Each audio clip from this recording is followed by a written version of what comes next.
रायपुर की बात करेंगे, जहां बागियों की कांग्रेस में वापसी करने को लेकर अब विरोध उठने लगा है। दरअसल अजीत कुकरेजा और आनंद कुकरेजा की वापसी को लेकर कुलदीप जुनेजा विरोध जता रहे हैं। कुलदीप जुनेजा ने दीपक बैज को पत्र भी लिखा है और पत्र में कुलदीप जुनेजा ने गंभीर आरोप कुकरेजा ब्रदर्स पे लगाया। तो पैसे के बल पर पार्टी में प्रवेश करने का आरोप लगाया गया है। अजीत कुकरेजा ने 2023 में निर्दलीय चुनाव लड़ा था और ये बात कही गई है अजीत जुनेजा की ओर से कि पार्टी को हराया है, ऐसे लोगों की वापसी क्यों कराई जा रही है। कांग्रेस में प्रवेश के लिए पार्टी ने कमेटी बनाई है दरअसल, और कई लोगों की, ऐसे नेताओं की वापसी की जाएगी जो निष्कासित हो चुके हैं, और साथ ही जो लोग पार्टी छोड़कर जा चुके हैं, निर्दलीय चुनाव जिन्होंने लड़ा, इन सब की वापसी अब की जानी है। तो पार्टी से निष्कासित नेताओं के प्रवेश को लेकर फैसला लिया जाएगा।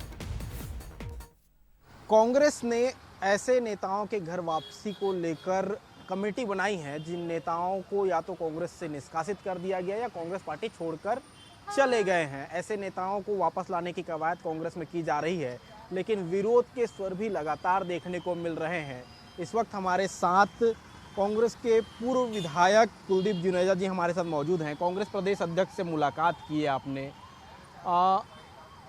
एक लेटर भी सौंपा है, क्या है उस लेटर में? मैं कांग्रेस पार्टी ने 4 बार मुझे विधानसभा की टिकट दी है।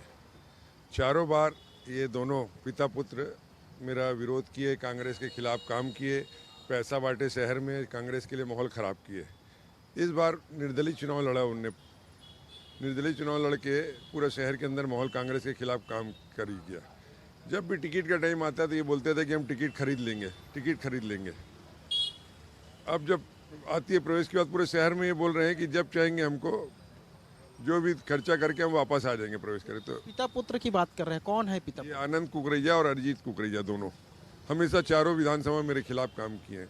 तो वही आज मैंने पत्र दीपक बैज जी को, प्रदेश अध्यक्ष जी को सौंपा है कि इनको कांग्रेस प्रवेश ना दिया जाए। ये कांग्रेस के लोग नहीं है, हमेशा कांग्रेस के खिलाफ गद्दारी करते हैं, कांग्रेस के खिलाफ काम करते हैं। और ये पत्र मैंने आदरणीय पूरे ऑल इंडिया के अध्यक्ष खड़गे जी को भेजा है, सचिन पायलट जी को भेजा है, जरिता जी को भेजा है, और अभी जो बच्चे हैं सबको ये पत्र मैं सबको सौंपूंगा। और मेरा विरोध है इसमें कि इनको कांग्रेस प्रवेश ना दिया जाए।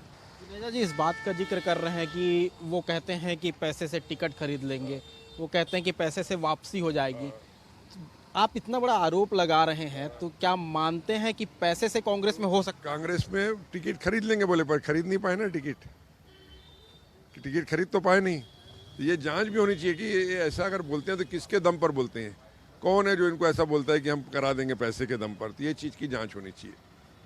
ये कुछ नुकसान होगा अगर इनकी वापसी अगर हो जाती है तो? कांग्रेस के लोग नहीं है, कांग्रेस के माइंड के लोग नहीं है। और एक बार किया रहता काम तो 24 समझ आते हैं, 2 बार किया रहता, 4-4 बार अगर कांग्रेस के खिलाफ काम कर रहा है तो कोई भी रहे, इनकी जगह दूसरा भी कोई रहे, किसी को ऐसे लोग को प्रवेश नहीं देना चाहिए।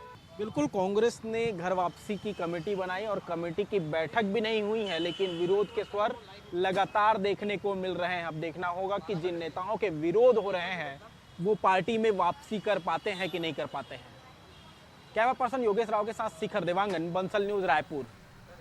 और इस खबर पर ज्यादा बातचीत के लिए शिखर कमेटी की बैठक अभी तक हो नहीं पाई है, बस सिर्फ बात छिड़ी है कि निष्कासित नेताओं की वापसी होगी। उससे पहले ही इतना विरोध देखने को मिल रहा है। पार्टी की ओर से क्या कुछ योजना बनाई जानी है, क्योंकि पत्र भी सौंप दिया है जुनेजा ने, उसके बाद क्या अब पीसीसी चीफ करेंगे? देखिए, प्रदेश प्रभारी सचिन पायलट ने 7 सदस्यीय एक कमेटी बनाई है। उस कमेटी में नेता प्रतिपक्ष चरणदास महंत के साथ ही कांग्रेस प्रदेश अध्यक्ष दीपक बैज भी हैं। जो कमेटी बनाई गई है वो घर वापसी कमेटी है।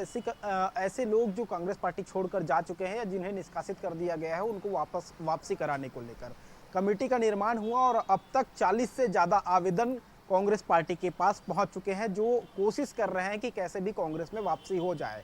लेकिन जो आवेदन आ रहे हैं उसके बाद विरोध के स्वर भी पार्टी के अंदर देखने को मिल रहे हैं, क्योंकि जिन लोगों ने आवेदन किया है उन लोगों पर कई एलिगेशन लगाए गए थे और एलिगेशन के बाद उन्हें पार्टी से बाहर किया गया था। ऐसे में उनकी वापसी को लेकर जब चर्चाएं हो रही है तो कांग्रेस के तमाम जो नेता हैं, चाहे बड़े नेताओं की बात की जाए या कार्यकर्ताओं की बात की जाए, नाराजगी जो है खुलकर सामने आती हुई नजर आ रही है। बृहस्पति सिंह का आवेदन आया, उस दौरान भी नाराजगी निकल कर सामने आई। पूर्व उप मुख्यमंत्री टीएस सिंहदेव का बयान सामने आया, वो इस बात का जिक्र करते हुए नजर आए कि माफ़ी नाकाफ़ी, इस बात का जिक्र किया गया। इसके अलावा जोगी कांग्रेस के विलय की बात जो है वो लगातार कही जा रही थी, उसको लेकर भी आपसी मतभेद की स्थिति जो है बनी हुई है। अब रायपुर उत्तर से बागी होकर चुनाव लड़ने वाले कुकरेजा को लेकर चर्चाएं हो रही है, जिसमें आनंद कुकरेजा और अजीत कुकरेजा के नाम को लेकर अब विवाद जैसी स्थिति जो है वो निकलकर सामने आ रही है। और इसी का विरोध जो है कांग्रेस के पूर्व विधायक कुलदीप जुनेजा करते हुए नजर आ रहे हैं, क्योंकि एक बड़ा नुकसान विधानसभा चुनाव में रायपुर उत्तर में कांग्रेस को हुआ था।